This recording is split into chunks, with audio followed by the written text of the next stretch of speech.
Halo para manajer FPL semuanya, welcome to week 4 preview dari kita WRKP FPL. Balik lagi sama gue Fadil dan kembali bareng Amar di bawah gue. Hey, what is up? What is up? Nah, sama di bawah lagi ada Nuha. Halo, halo, halo, halo. Oke, kita Sup? bakal nge-preview week 4. Gimana week 3 kalian poinnya? Apakah di atas average point apa di bawah average point? Nah, ayo loh. Jadi Kalau gimana? gua deal, Amar gimana, Amar? kalau gua week 3 alhamdulillah Alhamdulillah ya. di Tapi atas average point tapi tipis tipis banget ya. banget. Ah, tapi ntar ya. Kita udah urut-urutin nih. Jadi Oke, pertama gue oke. mau kasih lihat dulu. Ini hasil poin gue. Gue dapetnya 49 6 poin di atas average point. Padahal gue kirain gue nih si Salah. Abisnya gue baca di historinya kan Salah kalau lawan Arsenal suka gacor banget ya. Hmm. Iya, nih tiba-tiba dia cuma 1 assist, ngasih poinnya 5. Jadi gue kaptenin 10. Nah, terus kiper ya Brighton lawannya kan kemarin MU 2-3. Terus yang gua kaget ini, yang gua nggak expect itu, gua kan pas itu asal beli ya. Nah, gua kan pas itu beli pemain midfielder termurah itu, katanya disaranin Soucek, ada tuh pemain central midfieldnya West Ham yang katanya dia Yes. pas Antonio musim kemarin akhir-akhir bagus, Soucek yang nge-support dia. Ternyata kemarin Soucek ini bikin gol. Bikin assist lawan Wolverhampton yang kemarin tiba-tiba Wolverhampton ini ambiar ya. Wah, Kalah upset empat alat sih. kosong. Kok Alat bisa ya? upset gue. Iya, kok bisa ya? Nah, Kecewa gue. jadi poin gua kemarin 49, nggak apa-apa lah ya. Nah, terus next ini. Nah, ini timnya Amar nih. Nah, Amar kemarin pakai free hit. Kenapa Amar pakai free hit? Gua pakai free hit soalnya tim gua banyak yang cedera. Sebenarnya itu untuk mengatasi cedera, sama satu lagi gue nggak suka punya Bruno Fernandes. Pas gua free hit Bruno Fernandes poinnya lumayan tinggi gara-gara dapat penalti kan. Iya. Nah, terus udah gitu yang gue free hit buat ganti Bruno Fernandes itu Son Heung-min malah cedera. Terus udah gitu ini yang gue salah prediksi lagi tuh Kyle Walker. Dia poinnya 0 karena kalah 5-2 Oh, 5-2 ya. dari Leicester. Ya, Les. Ini juga gue salah kapten, gue malah kaptenin Muhammad Salah, padahal harusnya bisa kaptennya lebih tinggi kayak Patrick Bamford atau Alexander Arnold. Soalnya Alexander Arnold tuh dia dapat assist ke kalau nggak salah Andy Robertson. Jadi kan Andy Robertson ya. assist dan itu ada bonus poin juga, jadi cukup tinggi. Iya, benar-benar. Tapi satu prediksi yang gue cukup banggakan dan benar adalah Patrick Bamford. Bamford nih ya. Di minggu lalu gue udah bilang lo belilah Patrick Bamford. Ternyata kebenaran aja, dia dapat 1 gol, bonus poinnya 2, terus udah gitu ya sama bonus sama poin minutes play ya, jadi dapat 2 tambah 4 tambah 2 8. Ya masih di atas rata-rata 45, rata-rata 43, tapi gue sih jujur kurang puas karena gue pakai free hit. Harapannya di minggu depan bisa lebih baik lagi. Oke. Nah, next ini timnya Nuha sama kayak gue, poinnya 49. Dia oh iya nih, yang tadi lu bilang Robertson kan kemarin yang bikin ininya ya. Kemarin Robertson yang bikin gol. Ya, poinnya 10, bonus poinnya dapat 2. Nah, gimana no kalau dari lu no? Lu kemarin kapteninnya De Bruyne, ternyata De Bruyne-nya jong ya. Iya, kemarin gue kaptenin Kevin De Bruyne. Emang secara match up pas lawan Leicester itu memang nggak banyak chance yang dia buat sih. Jadi dia cuma dapat poin itu cuma minute play aja. Cuma 2 poin. Dan banyak sih sebenarnya analis yang bilang De Bruyne bakal shine pas lawan Leicester, tapi ya ternyata kalah kan. Tapi ya udahlah ya. Namanya juga masih game week 3, minggu depan kan match up-nya bisa lebih oke lagi. Dan yang cukup gua seneng ini ya semua striker gue ini ngegolin semua. Bukan ngegolin, sorry, berpoin semua lah. Berpoin semua ya. 8 poin, Harry Kane walaupun assist 1, jadi ada 5 poin, sama Calvert-Lewin ngegolin 1. Jadi ya so far ya cukup puas. Tapi yang gue agak kecewa sih ya ini si Roman Saiz ini, karena kan ternyata malah kalah 4-0. Iya ya. Gue juga Iya. kaget kan, gue Wolverhampton bakal bagus ternyata. Iya makanya jadi ini ya ternyata harusnya bisa lebih baik lah di game iya keempat sih. ini. Oke, nah itu poin kita. Poin kita di game week 3. Terus ini, nah ini gue langsung loncat aja ke ini ya, nyaranin pemain ya.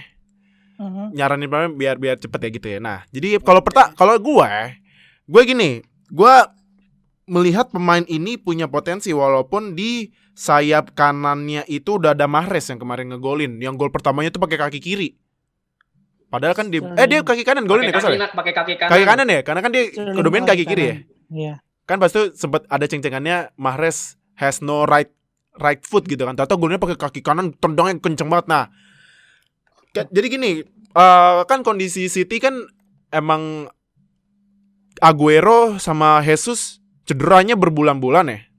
Nah, kalau di line up itu yang jadi strikernya Sterling. Cuman gue bakal melihat ini Sterling sama Mahrez ibaratnya kayak rebut-rebutan siapa yang mau ngegolin.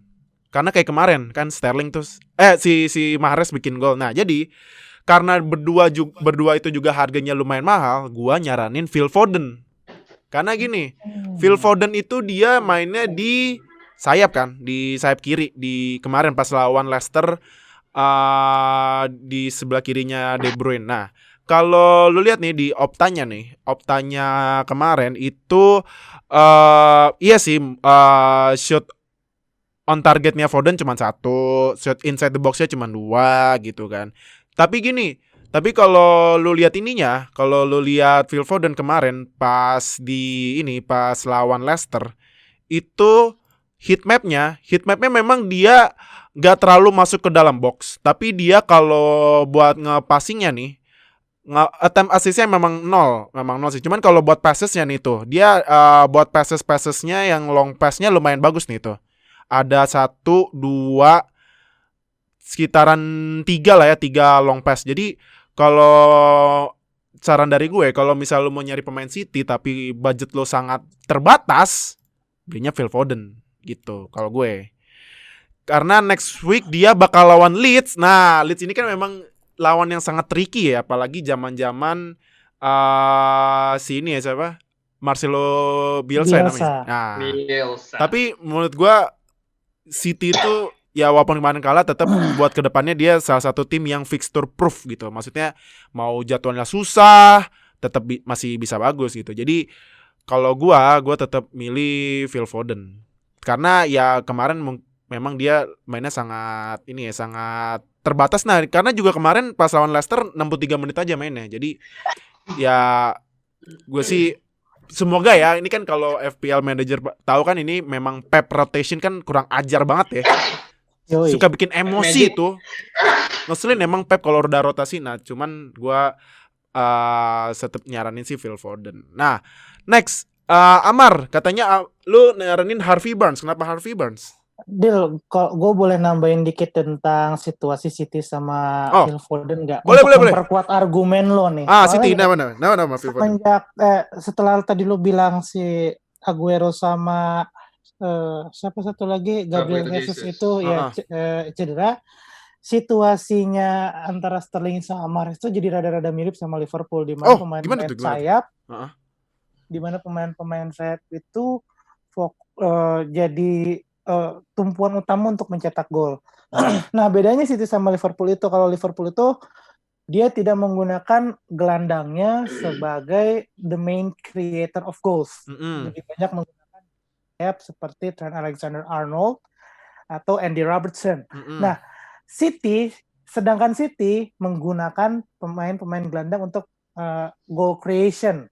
Ya, ada Kevin De Bruyne, dan bisa jadi Phil Foden ini jadi opsi keduanya gitu. Jadi kalau misal dia main tuh jadi plan B-nya. Jadi menurut gue pilihan Phil Foden dengan harga yang murah itu spot on banget. Gue cuma mau memperkuat argumen lu itu aja sebenarnya. Oke. Nah, sekarang balik lagi ke ini gue nih, Harvey Barnes. Jadi kan di game week lalu juga sebenarnya lu udah prediksi Harvey Barnes itu bakal jadi salah satu player to watch ya. Dan secara match up pun dia ketemu sama West Ham yang kemarin baru kalah sama Everton 4-1. Ya nanti kita akan bahas tentang Dominic Calvert-Lewin, but satu hal yang pasti adalah defense-nya bocor. Kalaupun nantinya Harvey Barnes nggak bisa exploit dari gol, mungkin bisa dari assist. Karena dia expected assist-nya di data Opta cukup tinggi nih, 0,51. 0,5. Oh iya lumayan tinggi ya. 0,51 itu cukup tinggi untuk expected assist. Terus udah gitu untuk expected point sama poinnya di FPL itu dia tipis-tipis 18,5 expected poinnya. Poinnya 18. Jadi memang Harvey Barnes ini salah satu safe choice karena berdasarkan model expected points dan hasil nyatanya di lapangan, dia bisa mengimbangi lah gitu. Jadi menurut gue one of the safest choice. Terus udah gitu harganya murah lagi nih buat para manajer yang punya Son bingung mau ganti siapa, boleh banget tuh ke Harvey Barnes karena ini juga direkomendasi ini sama salah satu Mark McGettigan namanya agak ribet. Jadi ya analis di Atletik sudah berbicara, data Opta sudah berbicara, so what are you guys waiting for, man? Langsung aja ambil sih. Tuh. Terus gue mau ngasih lihat dikit ya, ini kemarin heat mapnya Harvey Barnes pas lawan City. Nah, ini gue mau nanya Mar, ini kan dia lumayan panas di ini ya, di luar sedikit kotak penalti. Kenapa nih dia nggak terlalu pinggir kiri banget nih? Kenapa ya? Iya justru itu karena dia tugasnya itu memang nggak cuman di luar kotak penalti untuk crossing. Jadi kalau lapangan dibagi itu ada bagian byline paling pinggir, ada half space, sama ada central. Central tuh ya tengah-tengah.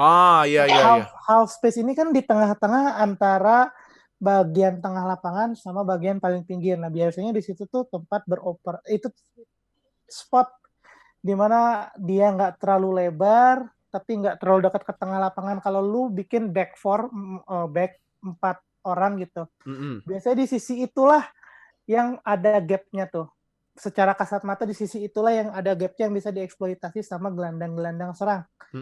Nah, dengan beroperasi di situ berarti kan dia as I said before punya ruang, dan kalau lihat di heat mapnya dia nyaman beroperasi di situ. Iya.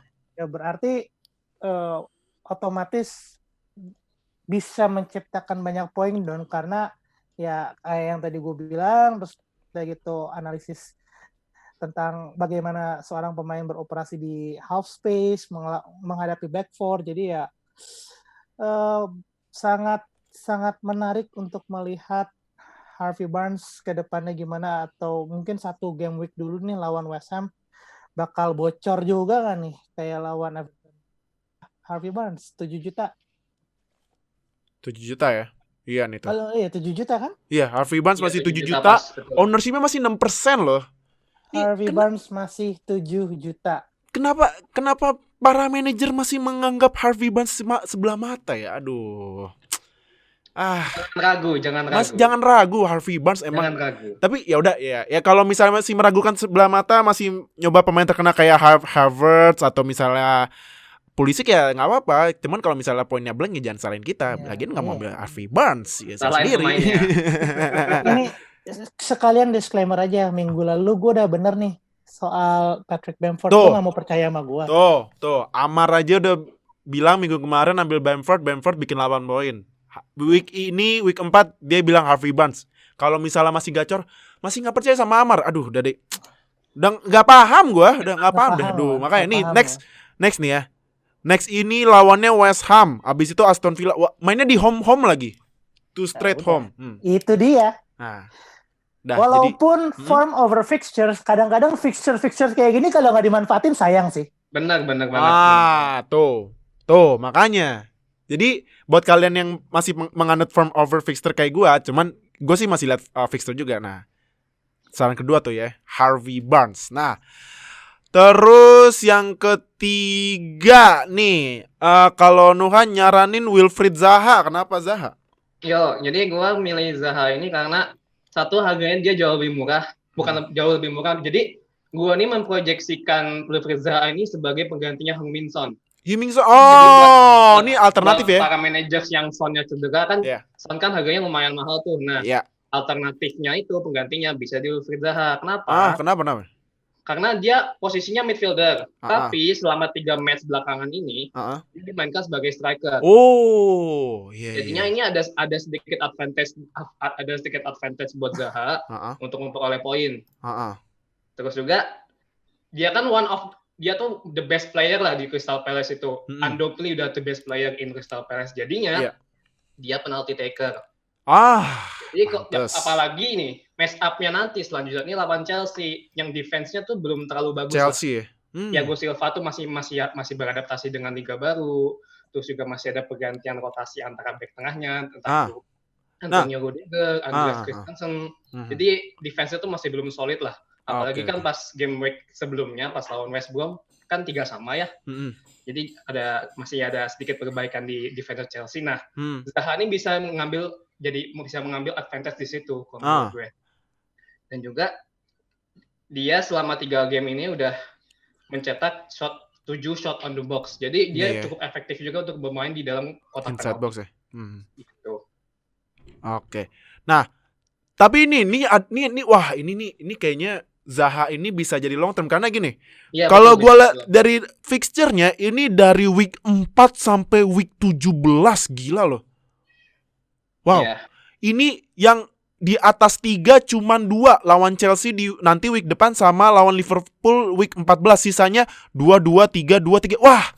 Betul, apakah ini saatnya kita harus mulai invest ke Zaha nih? Ini jadwalnya sampai week 17 loh, sampai Januari loh. Gimana nih? Betul. Kenapa?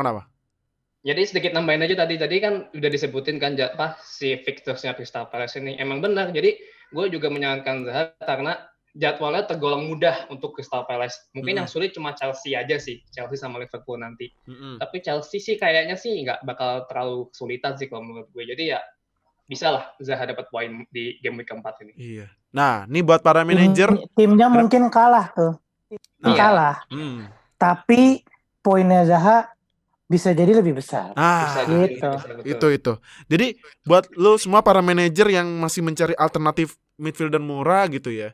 Kalau misalnya kalian masih nggak percaya sama Amar gitu ya. Come on man.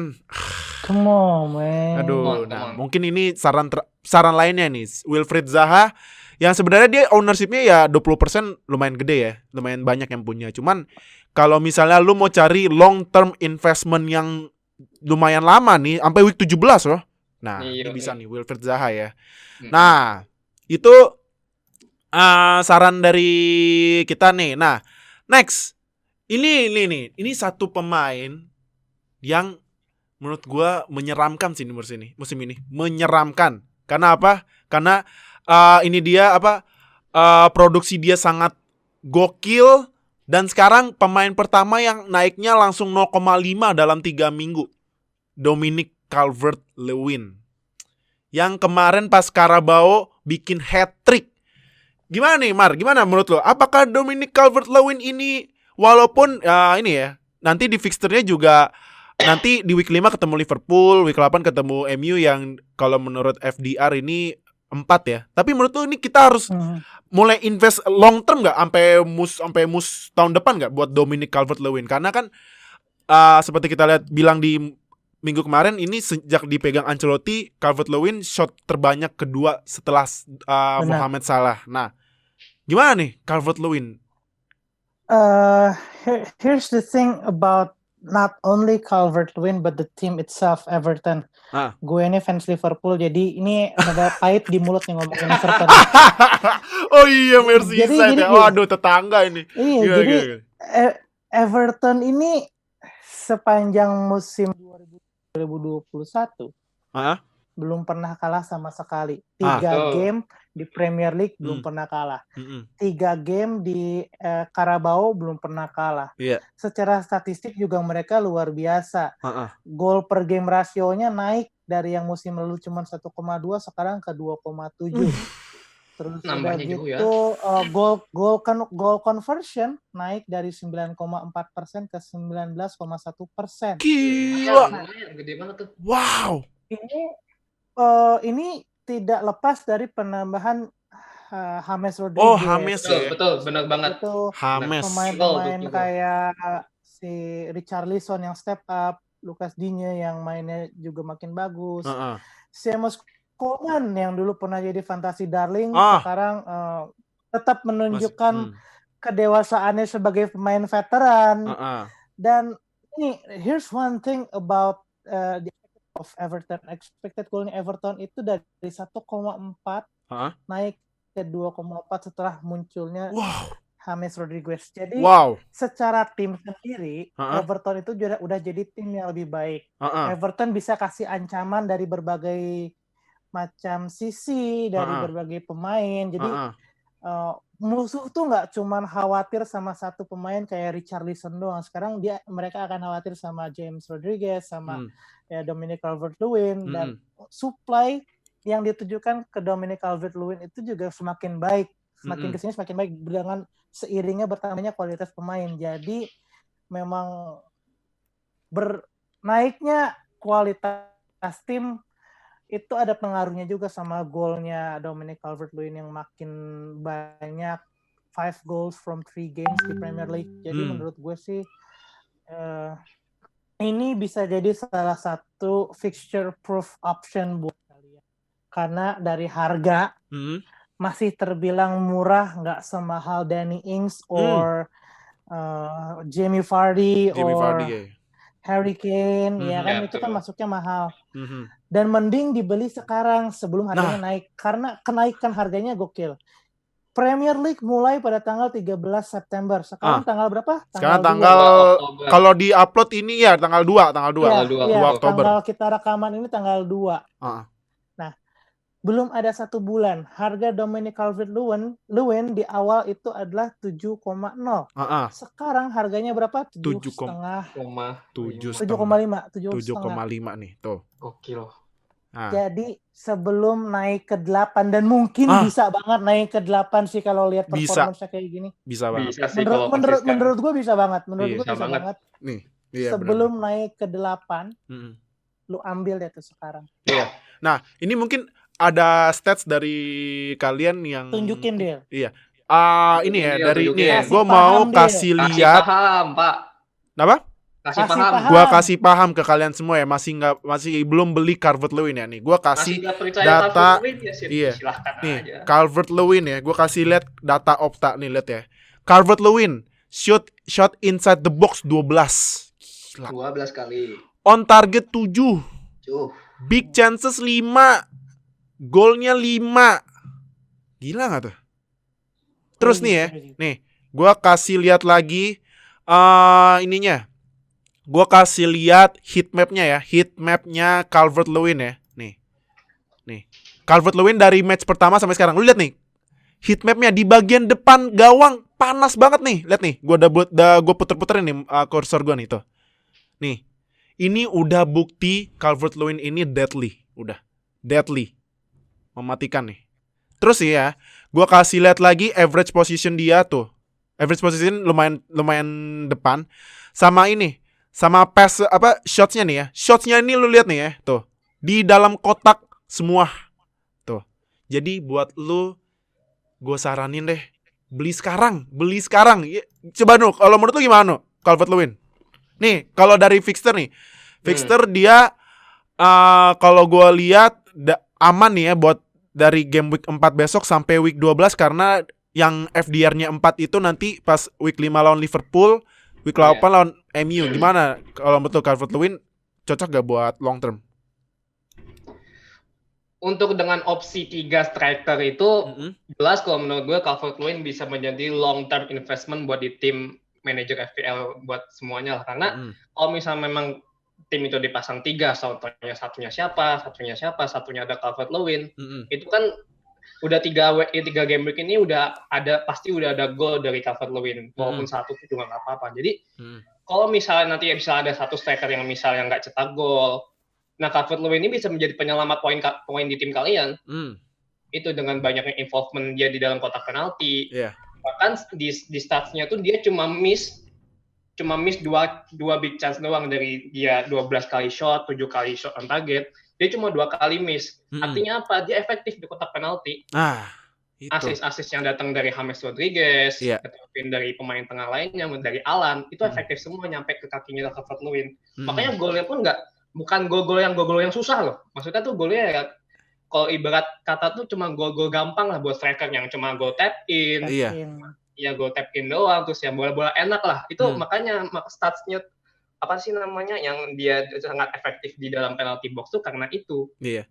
Ya karena di FPL juga yang FPL nggak nge-value lu usaha gol kayak musim kemarin kan yang Son lawan siapa tuh yang dia lari dari belakang sampai depan terus gol ya. Kalau gol midfielder ya 5. Kalau misalnya golnya sekeren apapun ya tetap 5, nggak ditambah jadi 7-8 karena creativity gitu. Karena kalau misalnya lu punya Dominic Calvert-Lewin yang tadi Nuha bilang golnya ibaratnya dari gol operan terus dia tinggal finishing ya poinnya tetap 4 kalau buat forward 4. Iya 4. Jadi ya emang FPL harus kayak gitu. Lu harus cari pemain yang bisa bikin gol atau assist gitu. Nah, ini gue kasih tahu lagi ya, satu lagi.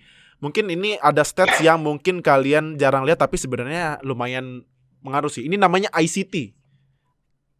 Influence Creativity Threat. Nah, ini Calvert-Lewin buat penyerang ini influence-nya peringkat 2 dari 66 penyerang. Ini influence itu mengevaluasi impact pemain dalam match. Oke. Creativity sih ya Calvert-Lewin apanya yang creativity kan dia kan asisnya kecil ya. Cuman ngapain asis? Iya, threat itu adalah mengukur pemain yang akan yang kemungkinan besar bikin gol. Mau tahu threatnya Calvert-Lewin peringkat berapa? Peringkat 1 tuh. Dah. Udah. Masih nggak percaya nih. Masih nggak percaya sama Calvert-Lewin. Aduh. Makanya buru deh. Nih ya kalau misalnya Calvert-Lewin ngegol lagi lawan Brighton, naik lagi gua jamin. Beneran. Jadi benar deh beli Calvert-Lewin. Nah, terakhir ini buat di preview kita sebelum game week 4 besok. Ini tim gue ini nanti gue kiper pasang Matt Ryan karena ya gue kiper gue nggak mau cari yang mahal-mahal juga. Gue mendingan cari kiper yang di tim papan tengah tapi nge-save-nya banyak. Gue juga Matt Ryan. Iya. Kiper gue juga murah-murah aja sih. Matthew Ryan. Terus lawannya Everton. Nah ya kan lawannya Calvert-Lewin. Ya udah gue pasrah aja nggak apa-apa. Daripada gue buang-buang free transfer cuman buat ganti kiper kayak sayang juga. Masih ada pemain lain yang bisa di upgrade. Nah back gue samain tetap TAA Walker Peters sama Justin. Terus tengahnya Salah. Nah gue kemarin jual Saint Maximin. Gue kebetulan punya sisa uangnya 1,9. Terus gue lihat harga Zaha 7,1 pas itu. Jadi gue beli Wilfried Zaha. Dia nanti lawannya Chelsea. Seperti yang tadi dibilang sama Noah, kemungkinan besar dia bisa merobek bolongnya defense Chelsea ya. Betul. Nah, Wilfried Zaha, De Bruyne sama Harvey Barnes. Depannya kalau gue Calvert-Lewin, Harry Kane sama Mitrovic. Nah, kaptennya gue masih bingung ini. Kaptennya gue masih agak-agak bingung. Antara Mo Salah atau gue bakal pertama kalinya keluar dari ini gue. Ibaratnya peraturan buat diri gue sendiri ke FPL. Kemungkinan gue bakal kaptenin Calvert-Lewin nih. Kayaknya ya. Cuman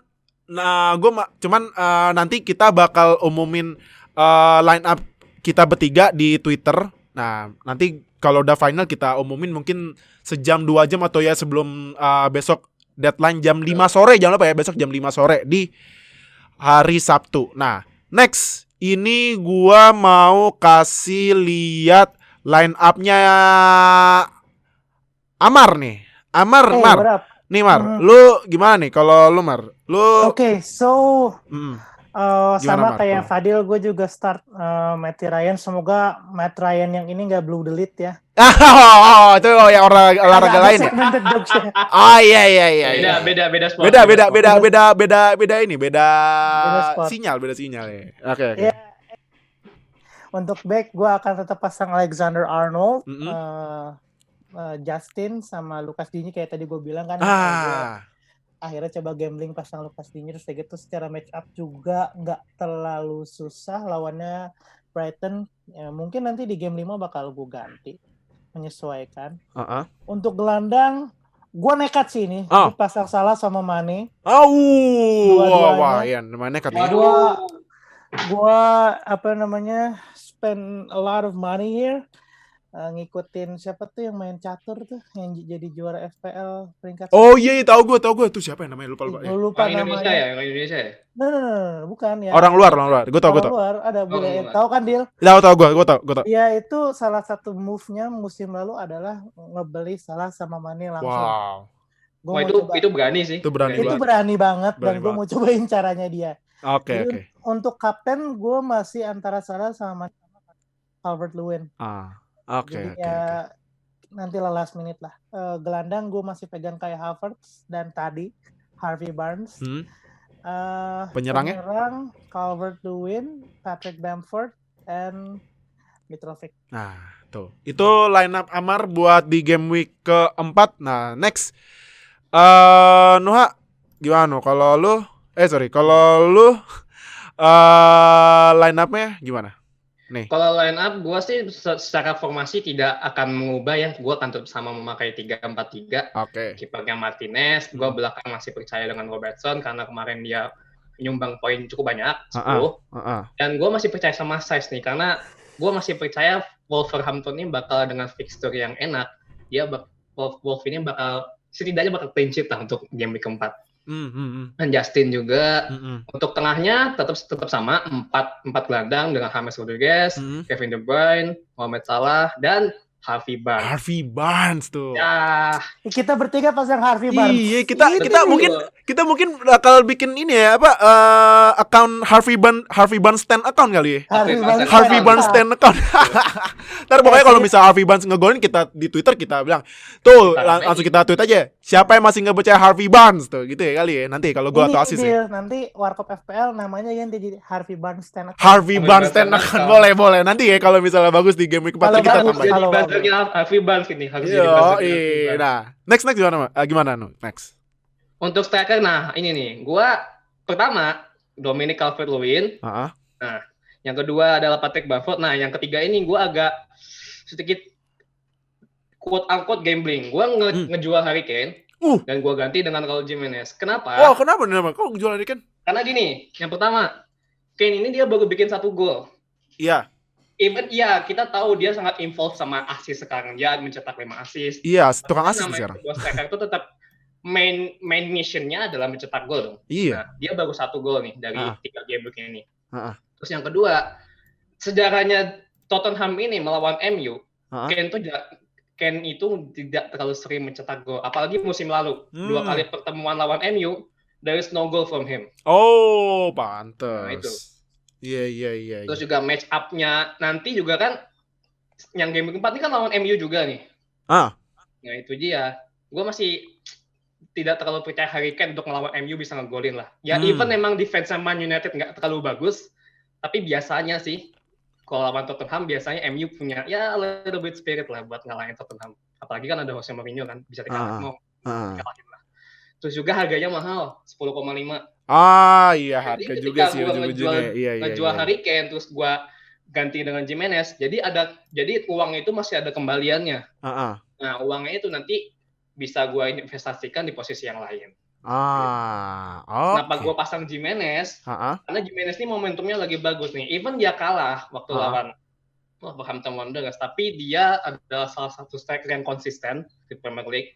Dari 3 game week ini dia udah membuat 9 shot in the box. Terus juga ya one of the consistent striker. Dan satu lagi dia on penalties.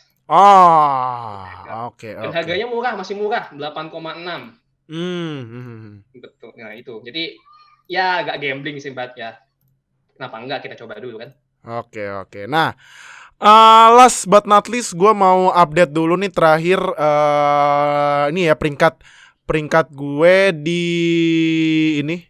Peringkat gue di Global Leagues, gue sementara peringkatnya kalau overall di 172.161, naik dari 211 650 ya karena World Cup FPL gitu loh. Iya enggak?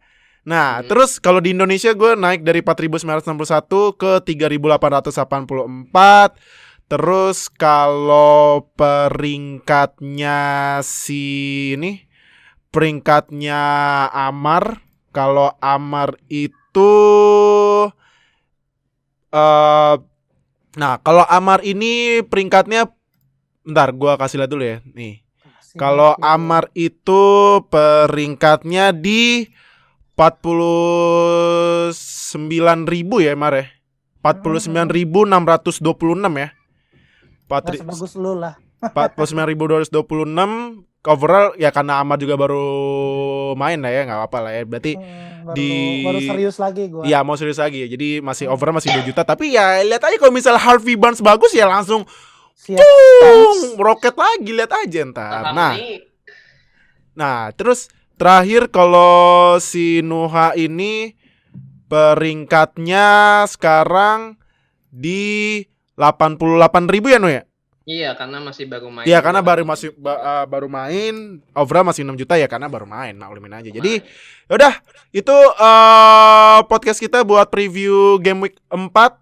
Nah, gimana nih kalian? Masih nggak percaya sama Harvey Barnes? Udahlah. ya resiko kali. Ya resiko aja kalian kalau nggak percaya Harvey Barnes gitu loh. Sama Dominic Calvert-Lewin ya. Kalau misalnya harga naik, ya kita nggak nanggung, kita cuma update aja. Ya YOLO, harga naik loh. Kita gituin aja udah. Jadi yaudah itu preview game week 4 kita. Thank you banget udah nonton di YouTube, thank you banget udah dengerin di Spotify, thank you banget Amar udah join seperti biasa. Thank you, man. Sama thank you juga Nuha udah join. Thank you. Jangan lupa seperti biasa subscribe kita di YouTube kita Warkop FPL supaya agar kalian bisa dapat update atau misalnya masih bingung mau nge-start siapa di game week selanjutnya, langsung nonton kita. Terus juga jangan lupa follow di Twitter kita ya di @rkp_FPL. Jangan lupa pakai underscore ya. Jadi yaudah itu aja buat podcast sekarang. Thank you banget udah dengerin, thank you banget dan nonton, dan salam panah hijau ya. Panah Bye. Dadah.